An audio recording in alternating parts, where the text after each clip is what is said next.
Silvio Santos é o tema do vídeo, a partida do maior comunicador de todos os tempos, na minha opinião, e acho que na opinião de muita gente. Eu já estava gravando o vídeo com outro tema, e aí a Paola me deu a notícia, veio até a sala aqui, na hora, falei, caramba, será? E aí fui nos portais e, de fato, se confirmou a morte do Silvio, com 93 anos, estava internado no Hospital Albert Einstein, em São Paulo, e óbvio que o canal não deixa de falar de outros assuntos que foram a bolha do futebol.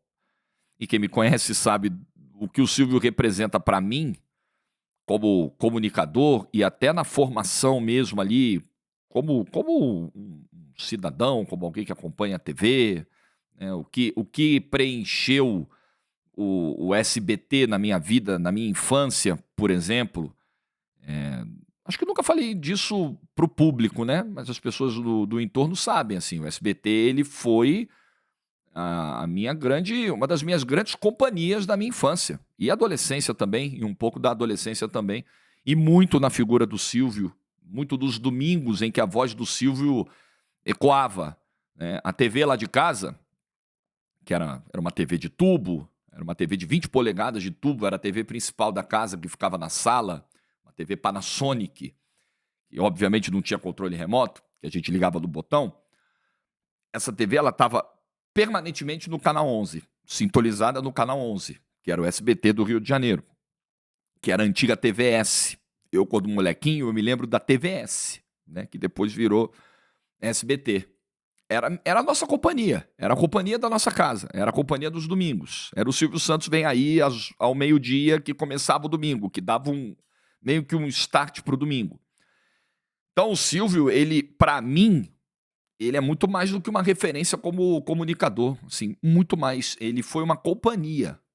Ele foi o entretenimento do nosso lar, muitas vezes. Eu venho de uma família do subúrbio. Subúrbio do Rio de Janeiro, da zona norte do Rio de Janeiro.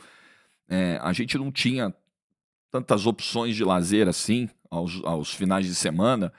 A gente ficava em casa, a gente se reunia. E a gente se reunia na frente da TV. E era o Silvio. E era muito o Silvio, né?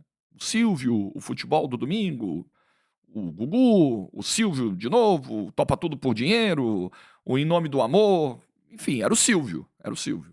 O nosso domingo era com o Silvio. E assim como foi o domingo de tantas famílias brasileiras, de tanta gente que se alegrou com o Silvio, que se divertiu com o Silvio, que morreu de rir com o Silvio, que ganhou prêmios com o Silvio, né? E é um pedaço nosso que vai, cara. É um pedaço do brasileiro. O Silvio, quando você pega a história do Silvio, e aí a história dele é muito extensa, né? A gente podia falar de tanta coisa, e daria um vídeo de meia hora. E os canais vão cumprir esse papel, né? As TVs que já estão fazendo aí homenagens ao Silvio, que interromperam as suas programações, estão resgatando muito da história do Silvio, e isso vai ser legal de ver. Mas tem uma passagem de tantas, tem uma que me pega muito, que mostra como essa coisa, como o talento, como a inclinação para fazer algo, ela aparece numa pessoa desde muito cedo. Aquela história do Silvio no Rio, no centro. O Silvio é carioca, né? O pai veio de fora, mas o Silvio nasceu no Rio, e assim como eu. E tem uma história, quando ele era adolescente ainda, que ele foi meio que se descobrindo ali como um vendedor, como um cara que podia entrar para o caminho dos negócios. Isso foi em 1945. Ele viu que tinha um homem vendendo capinha para título de eleitor no centro, na Avenida Rio Branco. A Avenida Rio Branco é um centro comercial ali do Rio de Janeiro, né? Uma das mais famosas avenidas do centro. Mal comparando um pouco do que é a Avenida Paulista aqui, né? Mas a Avenida Paulista numa outra magnitude e tal. Mas circula muita gente, muitas empresas estão na Avenida Rio Branco. E aí tinha um camarada lá que vendia capinha para título de eleitor. O Silvio ficou olhando e falou, pô, isso aqui vende. Eu preciso descobrir onde é o fornecedor desse cara. Adolescente, cara. Olha o que é o tino pro negócio, né? A vocação, o dom, a sagacidade. E aí o Silvio seguiu o cara que vendia as capinhas para saber onde é que ficava o fornecedor. Aí ele descobriu, opa, é aqui. Aí ele comprou uma capinha. Foi lá, comprou uma capinha, 2 cruzeiros, custava a capinha. Chegou pra rua, galera passando, galera, olha aqui, é a última, hein? É a última. Camarada foi lá, comprou. Ele, opa, pegou o dinheiro da primeira venda, comprou mais 2. Foi lá no fornecedor de novo, quero mais 2. Voltou para Rio Branco. Gente, é a última, é a última. Vendeu as 2. E assim por diante. Olha essa história. Olha essa história. Olha o tino comercial, olha a sagacidade do cara. E isso explica muito porque o Silvio chegou onde chegou. E o Silvio é um brasileiro, como todos nós, com talento, com perseverança, com persistência. O Silvio, que terminou a vida bilionário, com um império de comunicação, com um patrimônio gigantesco. O Silvio foi um vendedor de capinha de título de eleitor. O Silvio foi um camelô. O Silvio tinha que fugir do Rapa, né? Da Guarda Municipal lá no Rio, da GCM aqui em São Paulo. O Silvio tinha que fugir do Rapa. O Silvio uma vez foi pego por um guarda do Rapa. E ao invés de punir, o cara percebeu que o Silvio era um comunicador e tal. E o guarda conhecia. Tinha um amigo na Rádio Guanabara, falou: Silvio, não era Silvio, né? O nome dele. Pegou e falou: garoto, vai lá fazer um teste. Acho que você tem que fazer um teste. Eu tenho um amigo lá na rádio que vai te receber. E assim vai começando a trajetória do Silvio. Até o SBT, até os dias de hoje, passando pela TV Globo, né? Onde ele alugava horário aos domingos.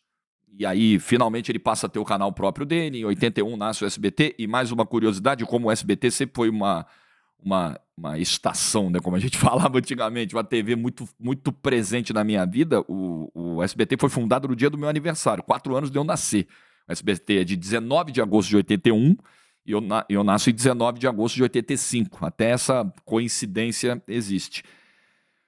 E aí, cara, a gente já sabia do estado do Silvio, a gente já viu o afastamento do Silvio, a Patrícia assumiu lá o programa, já tinha ficado esse vazio e a gente sabia que a situação de saúde era muito delicada, mas o Silvio viveu 93 anos, 93 bons anos.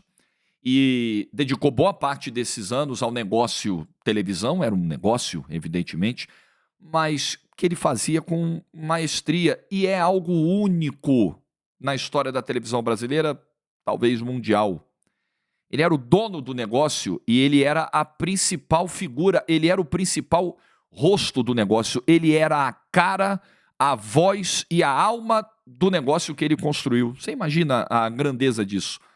O SBT é a TV do Silvio. Você vê que coisa, né?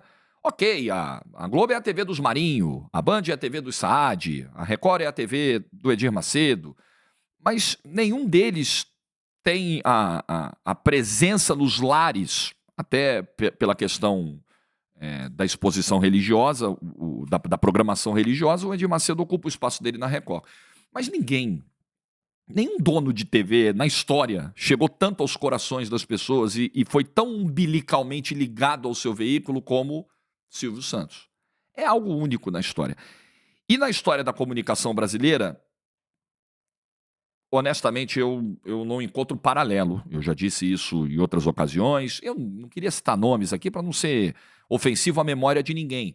Mas eu já vi, por exemplo, e eu discordo dessa comparação, eu não consigo encontrar, sinceramente, parâmetros para estabelecer. O Chacrinha é um comunicador muito reverenciado na história do Brasil. E foi realmente algo enorme na história da comunicação. Mas, assim, eu acho que nada se equiparou a Silvio Santos. Nada, nada, nada. Na forma como se comunicava, na longevidade, no tempo de permanência no ar, no auge. O domingo era inteiro do Silvio Santos. Eram 10 horas no ar de Silvio Santos. Na quantidade de formatos criados, o próprio Baú da Felicidade, que, né, ele ajuda lá o Manuel de Nóbrega a salvar o Baú da Felicidade e depois o baú vira um produto para TV também. Baú da Felicidade, o Em Nome do Amor, o Topa Tudo por Dinheiro, o Show do Milhão. Assim, nada foi feito na forma como o Silvio Santos fez. Com a quantidade de programas, com a quantidade de projetos e tudo que tinha à mão do Silvio virava gigante. Hoje o Big Brother Brasil é um reality show que é um fenômeno de faturamento, de alcance. O que o Silvio fez com a Casa dos Artistas foi o pontapé inicial. E olha que o Big Brother é um reality show se manter na TV aberta por mais de 20 anos é sinal de sucesso. Mas o que o Silvio Santos fez com a Casa dos Artistas, nenhuma edição do Big Brother foi capaz de fazer. Foi incrível, né? Foi histórico, foi um pontapé inicial. Tudo que o Silvio fazia era diferente, era inimitável, era impossível copiar o estilo do Silvio Santos. Surgiram muitos imitadores do Silvio, da voz, do timbre, do visual, né? Do figurino, do microfone, do penteado. Mas fazer como o Silvio era impossível. Era um estilo muito marcante, muito único, muito diferente e que chegava nos corações do brasileiro. O Silvio falava para a grande massa desse país, para a população pobre, para a população de classe média, para o suburbano, para o cara da periferia, para o cara do interior. Esse era o cara que se divertia com o Silvio. E não só a comunicação do Silvio tinha o objetivo de ser popular, o empreendimento dele é popular. O Baú da Felicidade era algo popular, para um público de um baixo poder aquisitivo, que tinha chance de fazer uma contribuição mensal no carnê, de trocar aquilo por produtos. A linguagem do SBT, os formatos, as novelas mexicanas, a maneira como os telejornais do SBT sempre foram conduzidos, sempre com uma linguagem para o povão. O Silvio pensava o negócio dele para o povão, para a grande massa do Brasil. E esse foi um dos grandes sucessos do Silvio. O Silvio entendeu que ele precisava fazer diferente. A Globo tinha, no momento em que o SBT surge, ela já tinha ali uma dominância e ela tinha um padrão estético, um padrão visual, um padrão de exigência, de linguagem muito criterioso, muito rigoroso para a época. E o Silvio ele chega para quebrar isso. O Silvio era um cara que mudava o horário dos programas a hora que queria, o programa livre do Serginho Grossman já mudou de horário umas 30 vezes, tirava o programa do ar, botava o programa do ar sem aviso prévio, pegava o Chaves enlatado, os diretores, não, isso aí não vai dar certo. E ele falou, bota esse troço no ar aí, o Chaves e o Chapolin, de qualidade, se você pegar a qualidade das produções da Globo na época e a qualidade do que era o Chaves, o Chapolin, com cadeira de isopor, com iluminação precária e tal, isso era um negócio que jamais entraria no ar numa Globo naquele momento e até mesmo nos dias de hoje. O Silvio olhou para aquilo e falou, isso aqui vai agradar o meu público. Isso aqui, o povão que assiste o SBT, não é elite, não é a galera da classe A, não é a galera da grana, não é a galera que toma uísque caro. O meu público não é esse, meu público tá na periferia, meu público tá no subúrbio, o meu público quer diversão, o meu público quer uma TV leve. Pode botar isso aí no ar. E foi um dos maiores sucessos de audiência. Praticamente tudo que o Silvio colocava a mão dava certo. Praticamente tudo que o Silvio colocava a mão dava resultado. Mesmo, e principalmente, quando ele contrariava as decisões, quando ele contrariava as visões de todo mundo, porque ele conseguia enxergar o que nem todo mundo estava enxergando, porque ver é uma coisa, enxergar é outra, como a gente já sabe. E ele enxergava longe, assim como ele enxergou que as capinhas para título de eleitor podiam ser muito lucrativas para ele, que ele ia conseguir faturar muito mais do que aquele vendedor que já estava vendendo lá na Avenida Rio Branco. Esse era o Silvio, genial. E o Silvio que, como eu disse, fez parte da minha vida, com Chaves, com Chapolin, com as novelas mexicanas, com o Amarelinho. Aí a galera tem que ser bem mais antiga mesmo. Lá em casa, eu lembro da Copa de 94. A Copa de 90, eu tinha 5 anos, eu tenho assim, uma lembrança muito vaga dos jogos, eu lembro pouquíssimo, e a campanha do Brasil foi ruim, então não tem grande memória. A Copa de 94, essa é uma Copa que eu me lembro assim com cada detalhe, apesar de ter só 9 anos. O SBT transmitiu aquela Copa. Aquela Copa foi transmitida por 3 redes no Brasil, pela Globo, pela Band e pelo SBT. O Luiz Alfredo era o narrador do SBT. O Luiz Alfredo narrou Tetra no SBT. Narrador que passou pela Globo também, por outras TVs, pela Record, narrou a Copa de 98 na Record. Gostava muito do Luiz Alfredo. E aí, Luiz Alfredo, e acho que o comentarista era o Orlando Duarte, nessa Copa de 94. Já nos deixou. E tinha o Amarelinho. O Silvio criou lá, bolou lá um personagem. Era um bonequinho, redondinho, com as perninhas finas, amarelão, que ficava lá com o bonezinho do Brasil e uma bandeira, e ele aparecia na tela durante o jogo. Quando tinha uma jogada de perigo, ele aparecia. Quando o Brasil fazia gol, ele aparecia comemorando, balançando bandeira na tela. Eu era um moleque de 9 anos, eu era fissurado, eu era apaixonado pelo tal do Amarelinho. E existia, né, eu sou do Rio, né, e lá no Rio, como em todo o Brasil, a Globo sempre foi líder de audiência, mas no Rio ainda mais, né? Essa coisa de, não, você tem que ver a Copa do Mundo, né, na Globo, né, no Canal 4. Como assim você não vai ver a Copa? Como assim você vai admitir não ver a Copa do Mundo na Globo? Como assim você vai... Pô, você tá maluco? A imagem é melhor. E, de fato, Naquela época da TV analógica, isso existia mesmo. Hoje, com a TV digital, essa coisa, né? Hoje, todas as TVs têm uma super imagem, altíssima definição, né? Mas esse era um critério na época. A Globo sempre pegou melhor do que as outras. A Globo sempre tinha uma imagem, uma resolução de imagem melhor e ela pegava melhor, ela tinha um alcance melhor, ela tinha uma potência maior de transmissão. A gente usava aquelas anteninhas internas, assim, eram duas hastezinhas, assim, a gente chamava de anteninha chifrudinha, né? A gente usava essa, custava 5, 10 reais no camelô uma antena dessa. Era assim que a gente pegava as TVs. Então, a Globo pegava melhor, tinha uma qualidade melhor e tal, então todo mundo, como assim? E eu era um moleque de 9 anos brigando com a família inteira, não, peraí, nós vamos ver no SBT. É um amarelinho, eu quero ver no SBT. Pô, essa casa aqui vive vendo tudo no SBT, por que nós não vamos ver a Copa no SBT? Ó a lógica, né? E eu fazia a família ver a Copa do Mundo no SBT, por causa do amarelinho, por causa do SBT em si, do Silvio, tudo. Esse era o SBT na minha vida. E nós vimos a Copa de 94 e eu lembro de cada detalhe daquela final. Aí, em 94, a gente morava no Meier, num prédio ali na Rua Medina, no Meier, no 4º andar. Eu me lembro, de um domingo à tarde, a gente vendo a final, a TV pendurada, a TV num móvel mais alto, mais elevado, o SBT na tela, o amarelinho festejando, eu saído pelo corredor do prédio depois do último pênalti do Badi, abraçando as crianças, vizinho e tal. E é o SBT, é o amarelinho ali que tá na minha memória. 98 também, né? 98 era o Silvio Luiz, o narrador da Copa no SBT, o Luiz Alfredo tava na Record. 98 foi uma Copa que quase todo mundo fez, até a antiga Manchete fez. A Globo com o Galvão, a Band com o Luciano, que eu também assisti muito, e aí 98 eu me lembro muito do Luciano, muito, 98, já um pouquinho mais velho, mas ainda curtindo muito o amarelinho, mas também vendo as outras redes, a Record com o Luiz Alfredo, era Globo com o Galvão, Band com Luciano, SBT com Luiz Alfredo, isso em 94. Aí em 98 era Globo com Galvão, Band com Luciano, SBT com Silvio Luiz, o Luiz Alfredo estava na Record, foi até uma Copa muito conturbada que a Record fez, porque ela não conseguiu credenciamento para os estádios. Foi uma baita treta a Copa de 98 na Record, mas eles fizeram. E a Manchete com Paulo Stein, a antiga TV Manchete, que hoje é Rede TV, com Paulo Stein, na Copa de 98.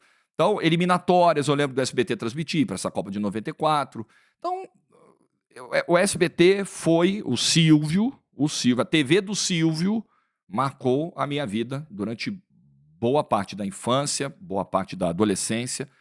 E eu te confesso que quando essa notícia veio, aí você vai lembrando, né? Você vai lembrando os domingos que eu passava com a minha avó, com o meu avô, assistindo o Silvio Santos, você vai lembrando do Chaves, você vai lembrando do Amarelinho, você vai lembrando de tanta do Show do Milhão, que aí eu já era um pouquinho mais velho, e adorava ver o Show do Milhão com o Silvio Santos, parece que tá para voltar, né? Agora. O desfile da tradição, eu sou um cara que adora carnaval de escola de samba, né? Carnaval para mim se resume a escola de samba. Marquês de Sapucaí e AMB, aqui em São Paulo, os desfiles. Eu gosto de desfile de escola de samba. Carnaval ele é comemorado de diversas formas no Brasil, tão grande, tão gigantesco como o nosso, e eu curto também, tenho, mas o que pega pra mim mesmo é a escola de samba.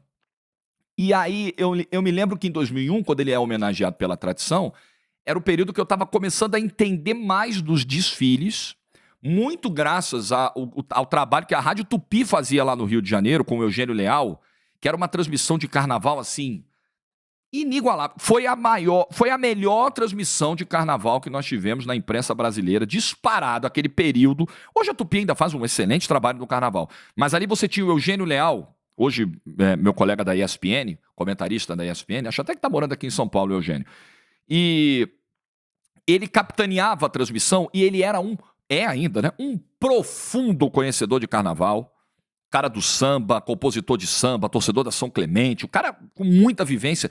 E ele montou uma estrutura de transmissão de carnaval, assim, animal, com um monte de especialista, com uma qualidade sonora incrível, assim, mas nada chegava perto. Para quem é entendedor, porque a TV, a transmissão, o pessoal critica muito a transmissão que a Globo faz do carnaval. A transmissão que a Globo faz do carnaval, ela não é uma transmissão pensada no entendedor de carnaval. Ela tem que pensar no público geral.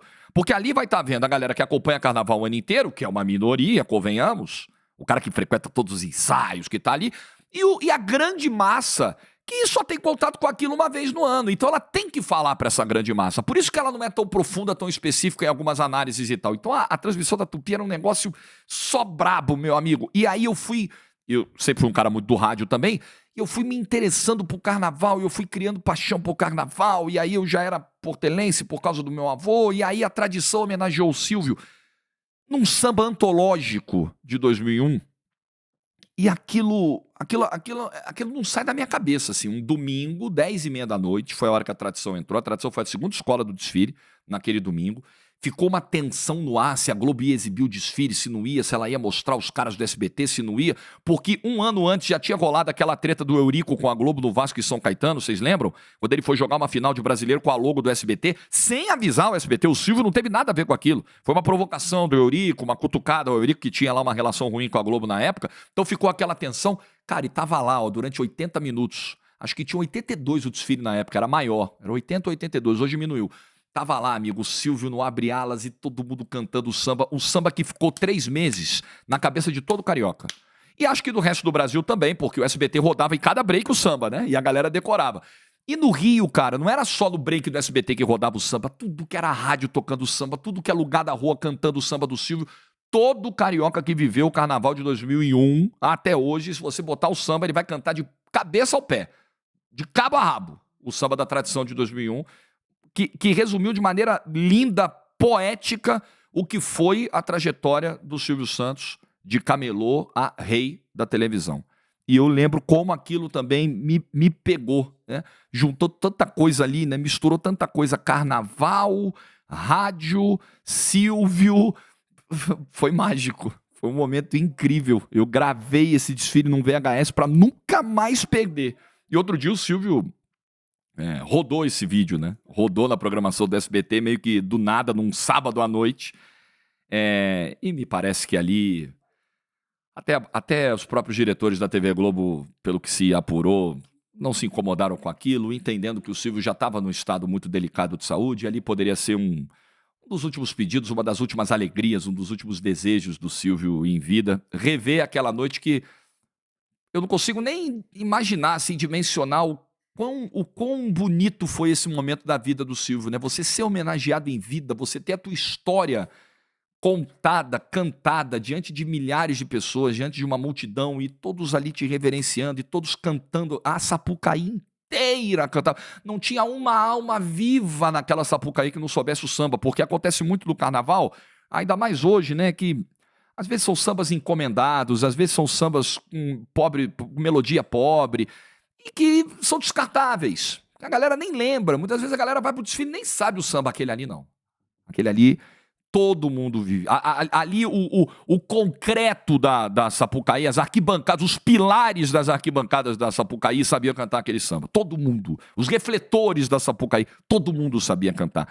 Porque esse era o Silvio. O maior de todos. O cara que colocava a mão e virava sucesso. Colocava a mão e virava ouro. O maior de todos os tempos. Vai com o Silvio, um pedacinho meu. Um pedacinho da minha vida, um pedacinho da minha infância, um pedacinho da minha adolescência. A primeira pessoa que eu lembrei quando eu soube da morte do Silvio foi da minha avó, que eu vou ter a oportunidade de estar com ela na semana que vem. Porque foi muito graças à minha avó, que me criou como uma mãe, como uma segunda mãe ao lado da minha mãe. Foi por ela, muito por ela, que eu cheguei onde cheguei, pelo incentivo dela, por ser a minha, talvez, única ouvinte do período em que eu trabalhava em rádios que ninguém ouvia, em rádios de bairro, mas ela estava lá ouvindo. E era ela que ligava muitas vezes lá do Canal 11, e foi por ela que eu aprendi a gostar tanto do SBT, a gostar tanto do Silvio Santos, e ter tantas lembranças, né? O Silvio, quando a gente fala que ele é um pedaço que se vai da nossa vida, da minha vida, eu não estou usando como força de expressão, não. Boa parte da minha vida, boa parte da minha criação, da minha infância, do jeito que eu me apaixonei por TV e da minha relação com a minha avó, que foi, e ainda é, graças a Deus, aos seus 81 anos, uma das pessoas mais importantes da minha vida, se deve ao Silvio Santos. Está intimamente ligada, não tem como dissociar da figura do Silvio Santos. É um sábado triste, mas é um sábado em que a gente reverencia.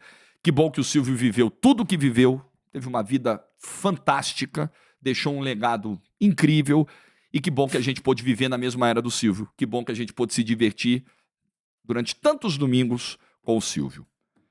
Que ele descanse em paz e que o legado dele siga e que a gente jamais esqueça de quem foi. Não tem como titubear. Quando a pergunta for feita, quem foi o maior comunicador de todos os tempos? Não há margem para qualquer outra resposta que não seja Silvio Santos. Bom sábado para todo mundo.